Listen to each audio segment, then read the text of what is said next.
The end game may not be that you're going to get more customers coming through the pizzeria. The end game is that you're pushing yourself out as a brand, as a business person. If you've opened up one franchise or one pizzeria and you want to open up 10, and you've learned some lessons along the way, then you can share that. But also those lessons help you potentially, maybe you reach an audience of somebody that's an investor and comes in and says, I'd like to put some money behind you to go and expand that business, build you as a brand outside of the pizzeria business per se. It gives you a long-term path of, Tyrell is Mr. Pizza Man. There's everything about marketing for those institutes, how to get clients in, not just using voucher codes and deals, but being creative around some of that marketing that you can share from that side.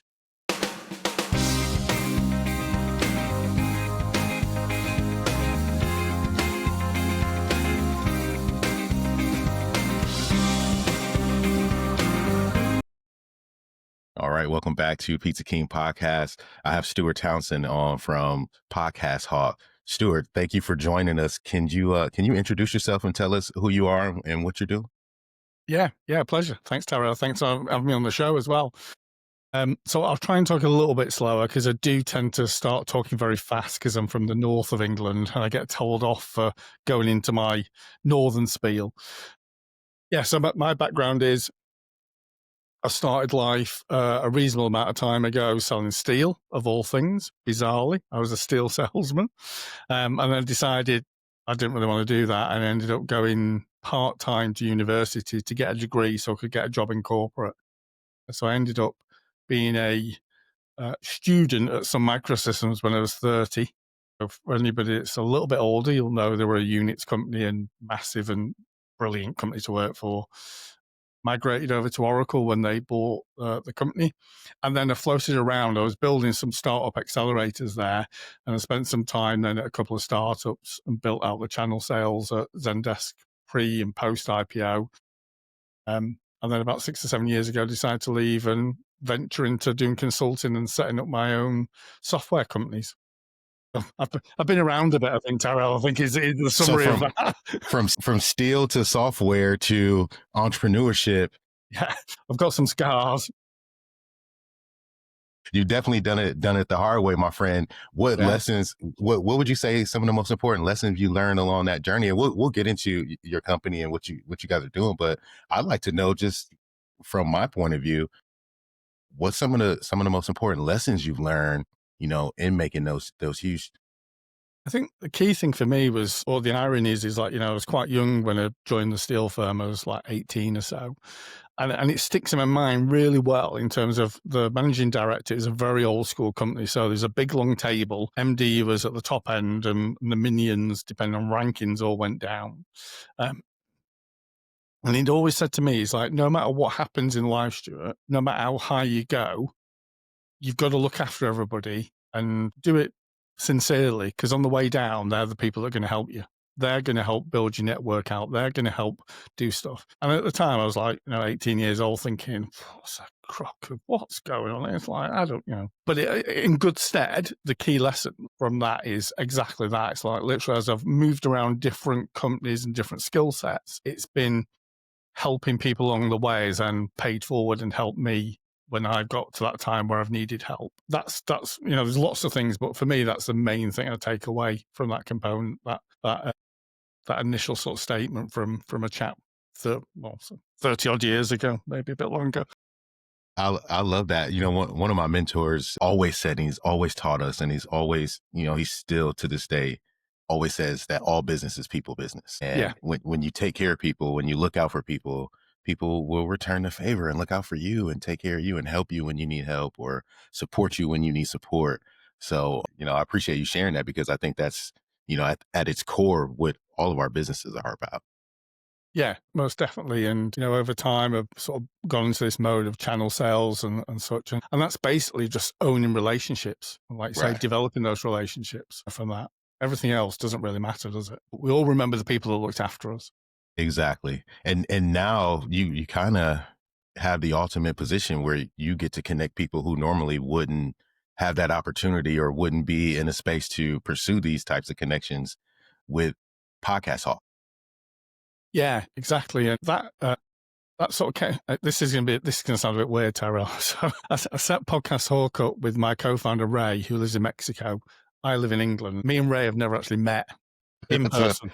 So we're thousands of miles away. We're in this group called Dynamite Circle, and we've known each other through that for a long time, but we've never physically been in the same room. place. So yeah. Wow. How many people can you say set up a business with some random stranger? And and that's you may been be the first person that I've ever come across.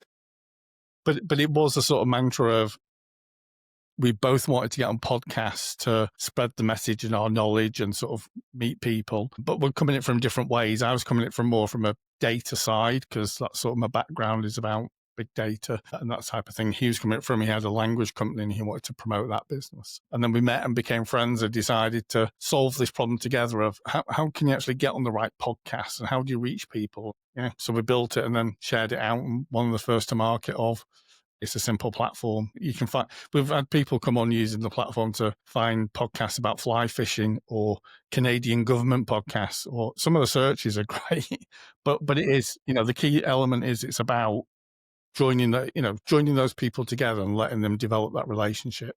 So say someone, person has whatever skill set or expertise, and their goal is to, hey, I want to go talk about my service, talk about my product, talk about my brand on a podcast.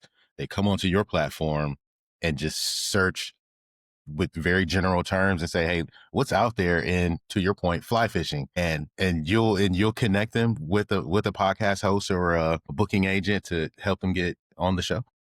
So without promoting the business, but I am promoting the business, it's essentially that. Yeah. So there's two services. There's a service where, as a user, you do software as a service. So you go and look for all those podcasts, and we've got millions index and such. And you can find them by the interview style, etc. So it narrows that data. And that was a problem that me and Ray had.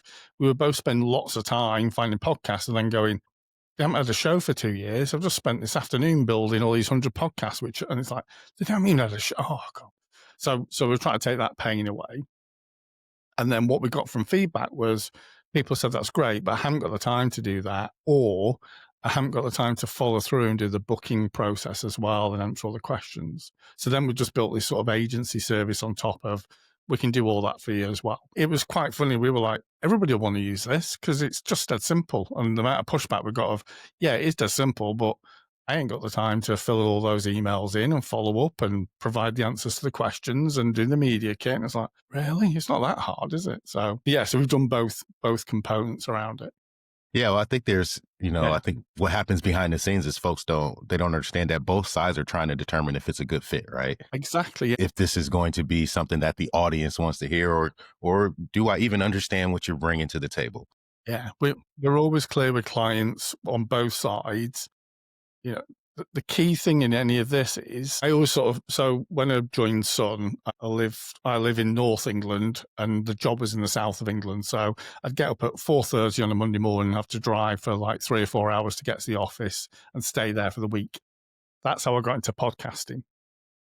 So Pat Flynn is one of our advisors, and it's Pat Flynn that I used to listen to when he just started and he was still, getting his audience going. And he always take it this way of, if there's moments when I pulled off the motorway, I pulled to one side because it's like, I need to write this down because that nugget of information was like gold. And we always say that to people is, you need to think it's not about you and me, Tyrell. We're, in the grand scheme of things, we're irrelevant. We're bringing this together, aren't we? It's about what can your audience take away from it? If there's one bit of nugget that made them stop that car, that's it. And that's what we say. If you're a guest and you want to go on a podcast and you can't add value like that, just don't go, because you're wasting everybody's time. There's an audience there that, sorry, I'm too passionate. I agree. I did go on for ages. Go, because I agree 100%, because I think the audience and the value that they take away becomes the most important. Is what can you gain? And I, got into podcasting because I listened to a podcaster, and I love the way that his messages were coming across. And we had a conversation, and he goes, "You should podcast." And I'm like, I can't podcast. I don't have anything to talk about. And once I started, I had a few, lessons or a few things that I was teaching that I built out through an email course, and we decided to run it as a podcast. But once I got through those 20 things, I didn't have anything left to talk about, and I needed guests. And as a podcaster, I was nervous, and I actually just had this conversation last week. Another mentor, he asked me, Hills, have you been reaching out and sending emails to book guests? I'm like, no, I have not. He goes, why? I'm like, because I don't want anybody to tell me no. I don't want to ruin a relationship or, ruin my perception of a person because they didn't want to come play in my playground. And it, just, I guess there's nervousness on my side too. It's like, hey, I don't know what to say. I don't know how to present myself. I've never actually met this person. He goes, well, what are you doing? I'm like, I just wait until I meet them in person. And then I ask them if they want to be on the podcast. He goes, that's going to take you forever. You got to start reaching out, or you got to have some kind of a system.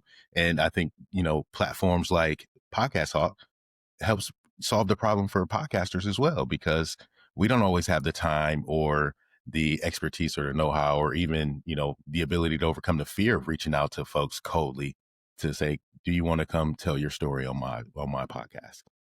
And it's that breadth as well, into its aspect of, if you look at podcasts and look at entrepreneurship or business, there's such a variation in that of podcast range, where it's like, it's an entrepreneurship podcast, but it's focused on the Florida Keys type of thing. It's like, oh, well, actually, I don't want to waste the time of going on that podcast because I'm not in the Florida Keys.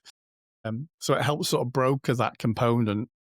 But like I say, bringing it together, the audience that's listening and tuning in and spending that valuable time go away going, great, I'm coming back next week or in 2 weeks' time to listen to the next one, because those guests that come on are just varied and bringing value. I love it. What are some of the mistakes that the guests or the folks, the clients that you work with make when they're trying to get booked before you had this service? What were some of the biggest mistakes they were making?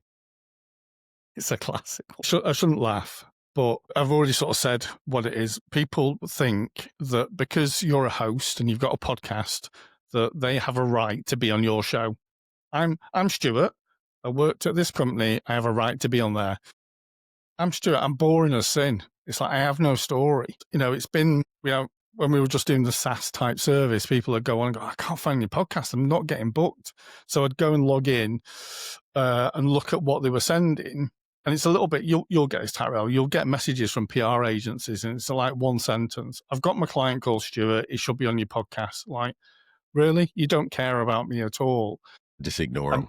Yeah, exactly. It's delete, isn't it? It's delete. And it's the same, I built a whole sort of course and content and ebooks, and all it talks about is, again, what we talked about, that story of, you're not going to get on Joe Rogan, so set that expectation right, and you've got to go with knowledge and value for that end consumer that's of interest, that either heard or not heard before, that they're bringing something to the party. And you've got to articulate that really well. And it becomes an educational aspect with either the agency or whatever, of you're just not a fit.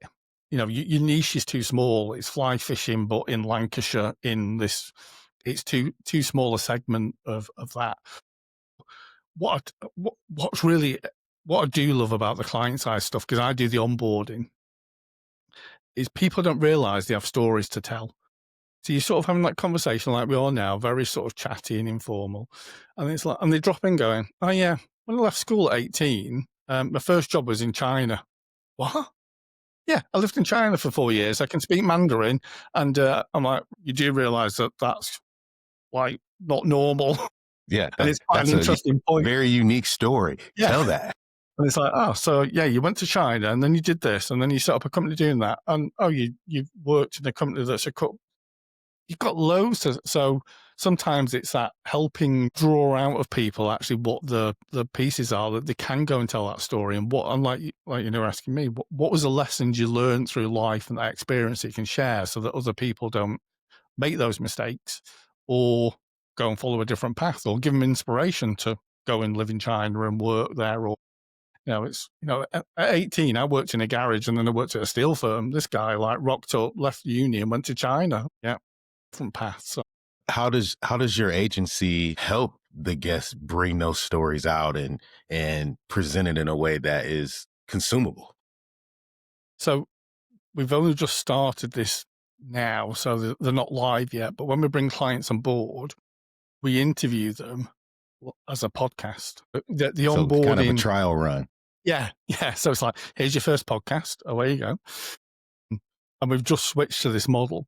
So it's basically some of the administration type stuff we don't obviously ask on there, but we use it as a training and see how comfortable they are. Naturally bring out those stories and those conversation pieces. So again, they get more comfortable thinking, actually, that's quite an interesting piece. So one of our clients, I can never say it, Kilimanjaro. I think I said it correctly. They've been up there. I'm like, yeah, I think that's quite an interesting story. Like adversity, climbing up a mountain. I climb up the hill and I'm out of breath from that side. Me too. Yeah. So it's that component. I think it's just drawing out and pulling out those interesting pieces of people's life, and I love it because it's like so diverse. Of like, really, you've done that? Oh my god, that's amazing. Just yeah, good Do you character. ever, I mean, it's that is really cool because you have a unique perspective because you get to learn about so many different types of Yeah, people and their it's stories and fantastic. those things. And I think people are naturally, most people are probably naturally, nervous about promoting themselves or Yeah, selling but themselves or going there. But this is a great way to generate leads and generate clients if you're in that type of situation because you can connect on a deeper level. definitely, I think. And again, as English people, we tend not to be self-promoting in a sense. Hmm. And you have to draw that out a little bit harder. And sometimes it's like, really, don't be embarrassed by it. It's like, you've got a skill set, you've got knowledge, you've done there. Just be happy to share that type of thing from it. And sometimes people feel a bit awkward, but it's that, it's a beneficial aspect to both parties, isn't it? The host gets to meet somebody else, brings on a guest that's interesting, the audience learns something, but also it may be that actually I know some other people that would be interesting to come as a guest. And so it becomes like what it should be is a partnership and a relationship around that side. And we have to explain that to people. That's what it is. It's that you're not just going on that show and then bugger off. It's like you're going on that show and you're committed also to promote that out to your network and find other people, help that host out, get some interesting people on there because you've got a network. So again, we're, I wouldn't say unique, but we screen clients because that's the clients that we're looking for. If they're not willing to commit to do that, it's like, well, not, yeah, don't work with us. Yeah. And I think it should be mutually beneficial, right? Obviously, podcasters have the platform and the audience, but when there's cross promotion and when there's collaboration, it helps everyone's audience, Exactly. grow Yeah. and learn and benefit or get value from those stories. So I like that you guys are pulling that out of folks.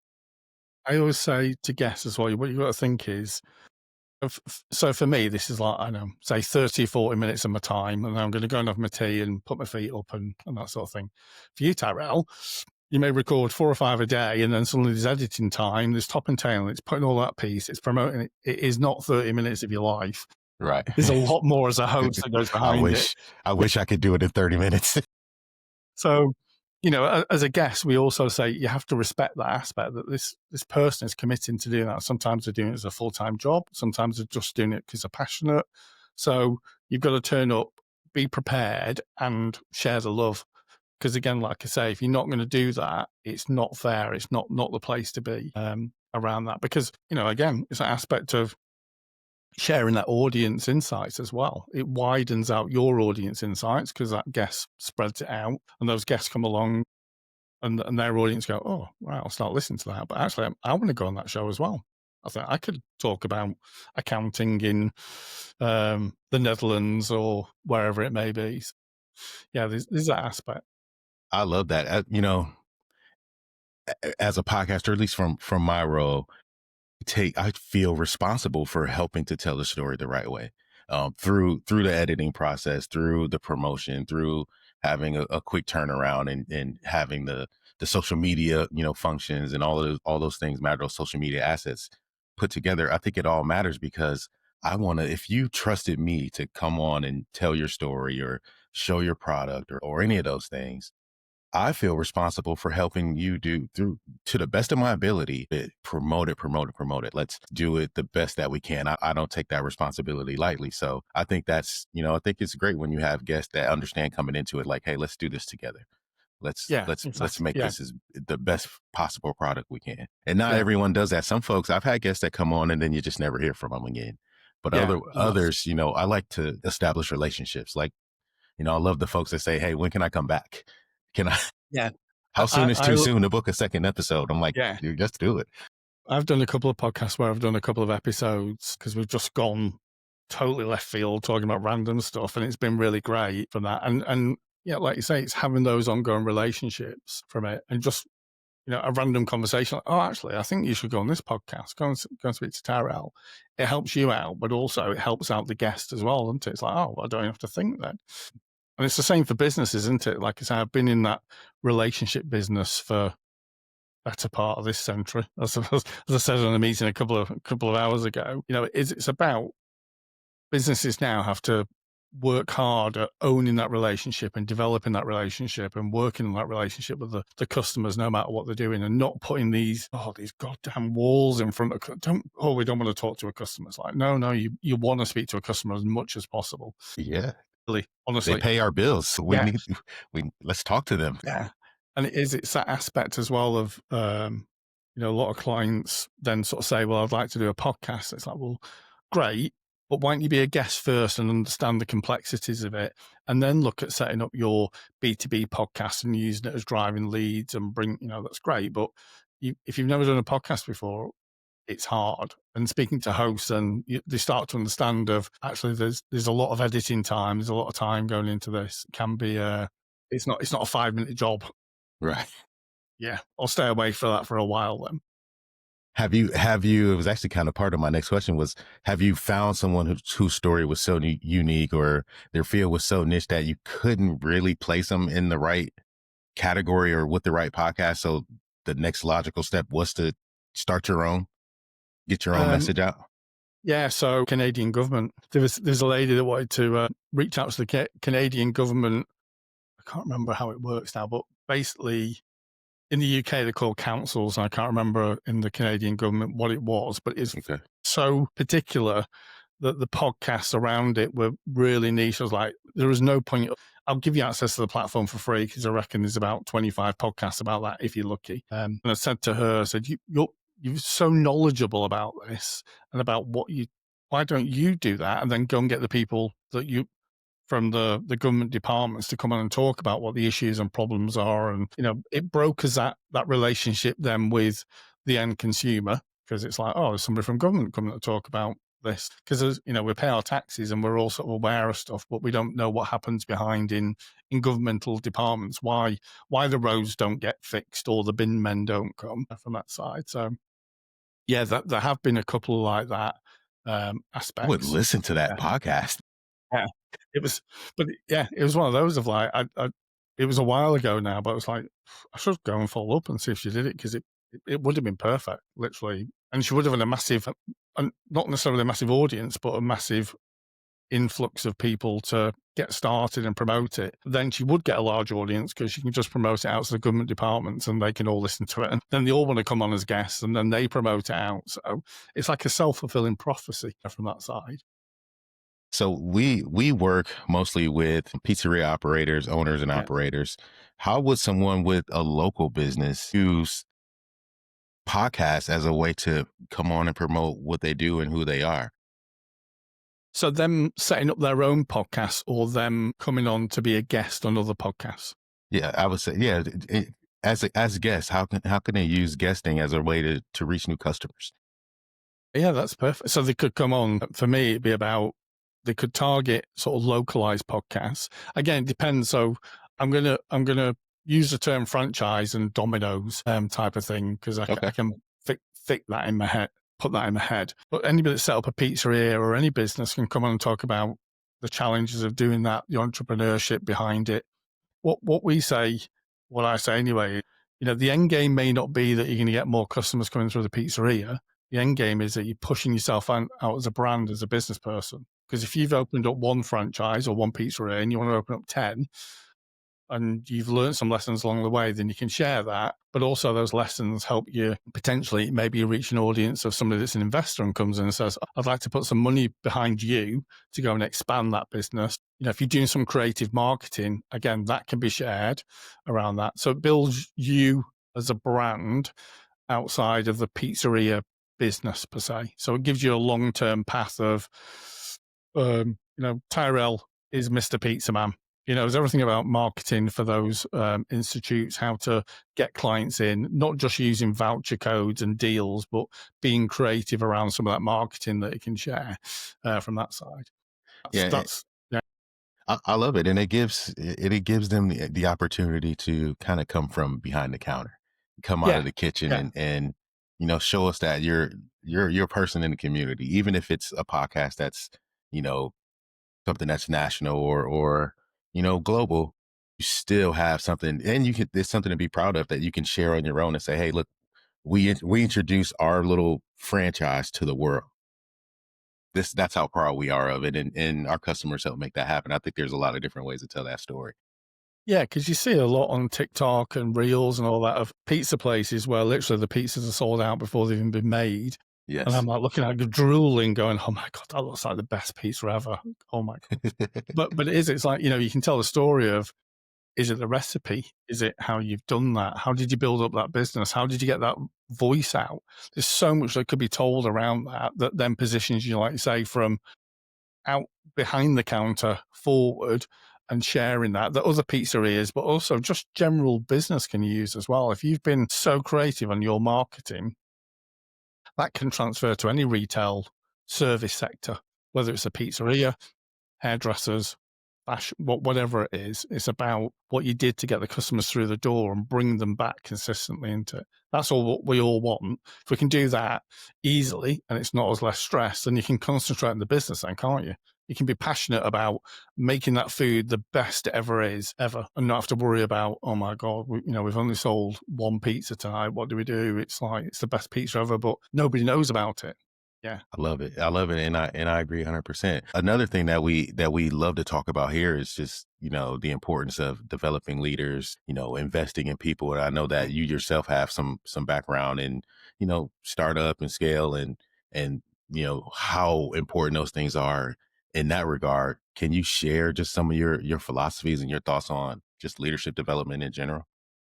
It's funny. We were talking about this yesterday. So I help out a, a school that helps young people with learning difficulties.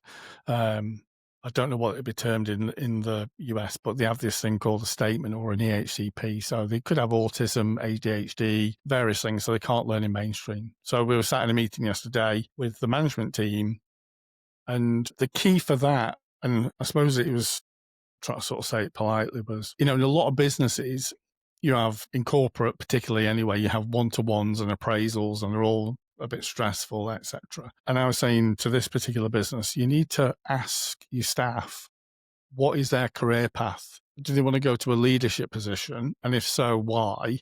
And what did they bring to the table around that? Because if you're not asking those questions, you don't know who the next leaders are. And if you haven't Facts. got that plan for the company of going, in 5 years' time, I don't want to be behind the counter. I want to be doing this. It's like, well, who's the leadership that's going to take over? I don't know. Well, have you asked your staff who they want to be? And then you put in that personal development and that training to get them to that stage they want to be and support them along the way. And some may not make it because they find it's too hard. And that's fine. You've It's tried. not for Well done. everybody. Yeah. No, exactly. Yeah. Yeah. It's like, you've gone down that path. When I was running my channel team at Zendesk, you're managing a number, you're managing sales, and you're managing people. Literally, all those two together is just like a car crash because it's like people make up numbers, and you've still got a quota to hit, and it's about that leadership of how you manage that team to get the best out of them and have that open conversation around it. And it is like with any operator, whether they've got one staff, five staff, or 100 staff, who are those leaders, identifying them and support them. And like I say, some will drop off, but that that's nothing to be embarrassed about. If you didn't make it, great. You tried. That's the key thing. Yeah, and the conversation was had, and what happens after that is just the natural evolution of things. exactly, yeah. And people then feel as part of that organization more affiliated to stick with that brand per se or that business and stay there longer than those that just go, yeah, whatever, just in and out the door. You're just wasting money on recruiting staff, training them, and then they disappear off after 3 months. It's like, well, what was the cost of Sorry, it's a horrible term. It's a SaaS term. What was the cost of hiring that person and training them? And we used to see this in the contact center. People would come in and you'd hire and train people, and then they'd leave after 6 to 9 months because they're bored. You're not recuperating those training costs or those investment costs in that time. It's too soon. Yeah. It's the same in hospitality and the restaurant Yeah. business. I think we've estimated the cost of replacing an hourly team member right around $6,000. Wow. So it's significant, and turnover is very high. So we always try to promote to, let's train and develop people internally, because the cost of replacing them is potentially enough to put someone out of business Yeah. if you're not managing that correctly. So just in the Oh, lost definitely. production alone, it's significant. Yeah. And it's that intangible cost in a sense if you can monitor it. But, how many customers did you lose as well? Because they came in, they like dealing with Bob and they've chatted to Bob, or actually they came in, they can't get served and they've had to wait half an hour. Yeah.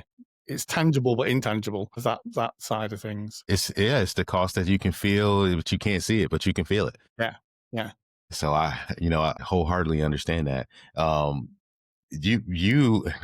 Through this platform, I assume that you guys have helped some businesses really turn a corner too when it comes to putting a product out there or generating leads. You have, like, what's one of your favorite success stories? Ironically, it's somebody they didn't want to go on podcasts for, bizarrely. We were talking to them. They wanted to come onto the platform and start promoting, reaching out to podcast hosts to be part of their membership organization and such, like a sort of network. I'm having this conversation going, we weren't really set up for that. And he's like, well, I'll give this guesting thing a go then. I'm not really into it, whatever. Did that for a while, and then went on to create his own podcast because he was like, oh, I really quite enjoy this and I want to be on the other side, because then he got it. It's like, right, okay, I can bring these people on, whether the podcast hosts or whoever they are, and then get them to come into a membership training organization from there. When I checked in with him, I think he's on 1,200 episodes now. And I was like, I'm sure, I need to double check. I know it was over 1,000. I was like, That's wow. incredible. That was just, and it was one of the first sort of people that came on to use the platform and onboarding and testing. It was like, yeah. So we've got, some good case studies and things like that where people have just turned things around. Obviously they put the time and effort in. It's not a 5-minute job. But again, we're in this podcasting sector. We get it, Tyrell, don't we? We love it. A lot of people still don't look at podcasts as business medium or a lead generation or as a way of communicating and getting in touch with their customers. They just think it's this thing that people talk about, or it's Joe Rogan, or it's a comedy act. It's like, no, Entertainment.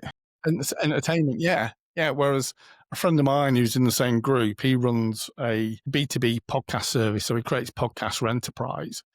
I think he's about 60 people now. He's been going about 3 or 4 years. It's like, and that's a business. He's creating podcasts for enterprise customers.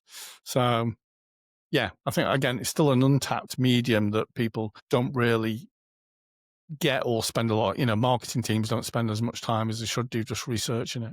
Do you see that changing over the next 5 years? Definitely. If you look at the numbers and you look at the stats in terms of advertising on podcasts and the return, audience, and now YouTube are pushing, that platform aggressively for podcasts to promote on and such. Yeah. Yeah. There's going to be more awareness. And I think what it comes down to is marketeers can't see attribution rates or click-throughs and such from that side, because it's not a fixed, there is no magic link on a podcast that you go, oh, 25, because the hosts, you have that data, not them. And then obviously there's the platforms that share it. But it's a real simple thing, isn't it? It's just like, I just want a shareable link to go in the description. So if the audience see it and it gets shared out, it gets a click. Right, great. There's your attribution. It's not rocket science. Yeah. Well, I think there's, as especially here, even now, as we, continue to grow our podcast and we, talk to potential supporters and sponsors, they want to better understand the metrics that are behind the podcast. How many, all, and like, honestly, it doesn't matter. What matters is, can we reach your target, and can the target reach back out to you, and how much content we can put out in whatever time span. It's The numbers are what they are. What matters is, can you do you have a message that gets people to take action? Yeah, So exactly. And what we've always developed our platform and our agency and everything just around data, because like I say, I set up Big Data Week 10, 15 years ago. So it brought together 250,000 people, love data, events over a week, etc., etc. And, from that, what we've put together is, you've got the downloads and the listeners and that sort of thing. What marketeers should be looking at is what the social reach is and that multiplier effect. So our episode will go live, you'll share it, I'll share it. What's that combined effect and that reach? And advertisers, marketeers, whoever it may be, podcasting is the only platform that you can specify and go, I want to speak to B2B SaaS owners that are focused on customer service, etc., because that's the audience that are listening to that podcast. And it's highly targeted. Website advertising through for whatever is highly targeted. Yeah, randomly. It has a go at it. Whereas actually, if that's a podcast that's around B2B SaaS services in pizzas, that's the audience that's listening to it. Yep. If you're not interested in that, you're not listening. You're not going to listen to it, and honestly, it becomes a way to get a 30-minute meeting with somebody, or 45-minute meeting. Like, you don't normally get those opportunities. No, exactly. And it's just that aspect of, advertisers sort of get that, but marketeers need to understand, if you want to go after that audience, podcasting is the way to do it. Literally, you can specify it virtually down to an age group by the sort of podcast content that's being pushed out there. You don't need the downloads or listeners or whatever. That'll grow over time. You just look at that social reach around it as well. It's like, yep, sorted. Yeah. And if you're, for any podcasters out there, if you're doing it, I think what you just explained is the way to go. You have to have this kind of 360 approach to it, where you have your podcast and your platform, and then you have your social media angle, where, we're reaching folks on Facebook and Instagram and LinkedIn, and we're building, on our own, building an email list, to continuously, stay in front of these folks. Like, hey, here's a reminder that we have an episode out. Also, here's some of the cool things that we picked up from our sponsors. Here's some value for you. So I think it all plays into it. And also, we say this to clients, whoever, educational wise, it's that aspect of, can't judge a podcast by the number of episodes it's done. I'm a big sort of mantra about this. I get really annoyed. So it may be that a podcast is just released and it's had 10, 15 episodes. So it's over that bump, and it's got regular. It's got 25 episodes. A lot of people go, 25 episodes. It seems a bit low and it won't have the audience.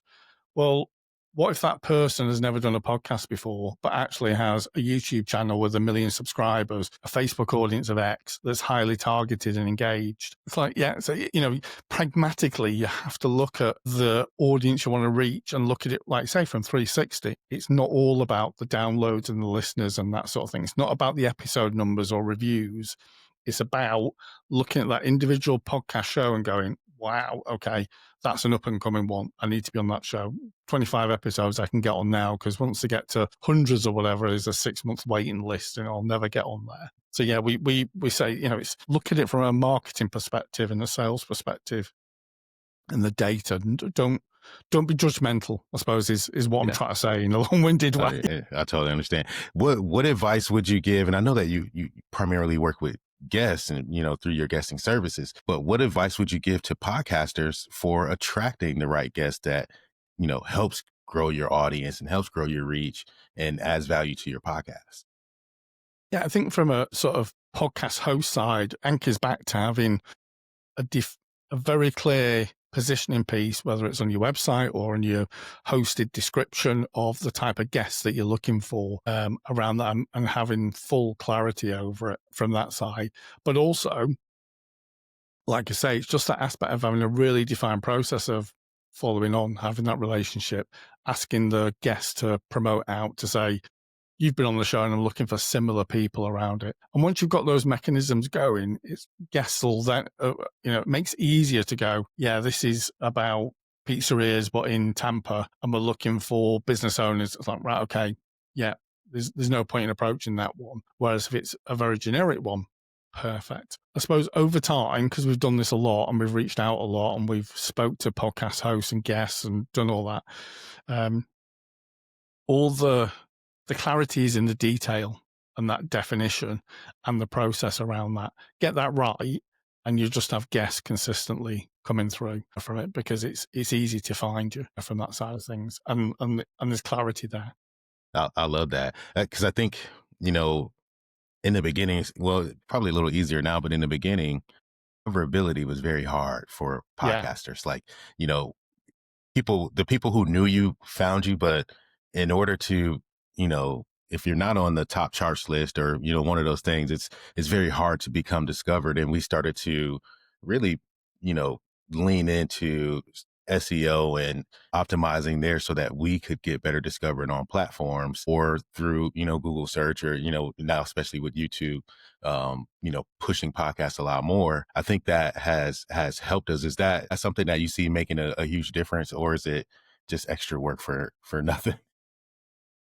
yeah. It's no, it does make a difference. It's funny because I had a call with an agency last week, and they have their own podcast in a very niche sector, but the owner wants to go on podcasts to promote that out. So they have their own podcast. And I was talking to him. He said, the biggest challenge I have is getting guests on. I'm like, I don't get it, because it's like, yeah, honestly, you booking me as as a guest on podcast releases my time to then go and find guests and go and do that. And it's that discoverability component, and really sort of working hard around that side and making yourself aware, and from that aspect. And ironically enough, like, we have 160 million episodes indexed with all the guest details and things like that. And I was saying to them, well, if you want guests, I can find guests. They're all indexed there. They may not be the right guests though. That's the thing. But yeah, it is hard. And I think what you find as well, Terrell, is when you're a host and you just start off, the reason a lot of people stop and fail is they get to about 10 or 15 episodes. So they've done the pre-recordings, banked a load of them. And it's like, you think it's easy to get a guest on, but it's getting the right guest, isn't it? And being targeted to get the right people on. You can get your mates to come on, but it's not really a conversation for your audience. Yeah, I started with my kids. Yeah. My first It's just guest like, with my kids like 3 yeah. times. It's just like, bring some people on, but it's on that process. And it is, like you say, it's just that awareness of, okay, I'm here, come and find me. Because at any one time, there's about 900,000 podcast shows that are live, that are releasing episodes across all the categories. It's a big list, isn't it? It's like, right, Yeah. okay, how am I going to get discovered then as a host in all that sort of water of everything that's going on from it? So, yeah, people need to understand. It's like, well, it comes back to, you're essentially, Terrell, you're the pizzeria, aren't you? You're trying to attract that customer and that audience, those guests, to come in through the door. How do you do that? It's using every marketing trick in the book that you can to try and get them through there. Get it. You also need to get the people that like pizza to come in, because if they're coming to get a Chinese takeaway, yeah, it's not not the right place to be. It's not, you're in the wrong spot. Yeah, yeah. I love it. You've given us some, you know, just some real good insight and angles on what guesting means to the podcast community and what podcasting means to, you know, just growing small business in general. How does someone who has started their journey or, you know, has a business and wants to do more, be discovered, or get on a podcast, how do they find you and follow up with your services and platform? Yeah, so if you go to podcasthawk.com, I'll send you the links. Just reach out to me. If there's anything about podcasting and small businesses, I'm happy to talk for England, so you can book a meeting there. And just, you don't have to buy the service. If you're looking for some advice, I'll help anybody. Because again, I just want to spread the word about podcasting. Is just a brilliant channel but also it's life stories, isn't it? It's getting to That's hear it. people that have been different paths, and saying to them, just come and share that. It's great. It makes us all happy. It makes us smile. It sure does. It makes me smile. It makes me happy. I love I mean, otherwise I don't get the opportunity to meet people like yourself. Yeah. So this is great for me. Thank you. And also what you tend to find now is, because I'm not in corporate, I'm not in a proper job or anything, so there's less chance to meet I'll say, interesting people. I have my circle of friends, but it's less chance, like you said, to go. Whereas I find with podcasting, I get to share those experiences bi-directional, get to meet really interesting people like yourself. It's fantastic. Otherwise, I'm like, I've just been talking to the wall again for another couple of days. That was me first 20 episodes, I promise. Just talking, no one listening, but everyone's listening now, and we certainly appreciate you taking time here to share with us and tell us about Podcast Hawk and about yourself and your interesting, journey from steel to software to leadership to software sales to software development and beyond, and now even consulting and advising folks. So, thank you for that, because I think that's an important story to share, that life gives you changes, and sometimes you just got to roll with it. And Yeah, you're a testament to that. So thank you so much, Stuart. We'll drop all the links. Send me all the links that you want me to yeah, put in yeah. the description, and we'll make sure we get that out to everyone. And thanks again for joining us. Okay, before you go, one pizza question. You're in north of England, right? Your favorite pizzeria there? So it's a local one. Oh, what's it called now? Jesus. Remus. Oh my God, I nearly forgot that. Remus? Yeah, it's a local takeaway called Remus. And they do, how do I translate? I don't know if so basically, I call it a calzone chef, a calzone pizza. So a folded pizza. Folded, yeah, calzone, yeah. That's what we call Yeah, it too. calzone, but with kebab meat in. Oh my God, it's to die for. Really? So like, yeah, like doner kebab meat in a folded pizza with sauce on top. It's not very healthy, but it is absolute heaven. It's just amazing. Oh, man, we'll have to check them out and give them a shout out as well too. Yeah, they're good guys. They look after me. All right, maybe we'll get them to come on as a guest. I would Yeah, love that. that'd be awesome. That would be really cool. But thanks again for your time. I know it's getting into evening there, but have a great day. And please keep in contact. It was really good I meeting you, and I would I love will it do. to learn more. And send me any guests you want. I'll be happy to talk. Perfect. Yeah, no, I'll do my best to find you some interest. Well, I have got some interesting people. I'm just thinking about them now. So Well, I do appreciate it, my friend. Thank you so much. cool. Perfect. Take You. care. And thanks, Darrell. It's been a pleasure. Yes, sir.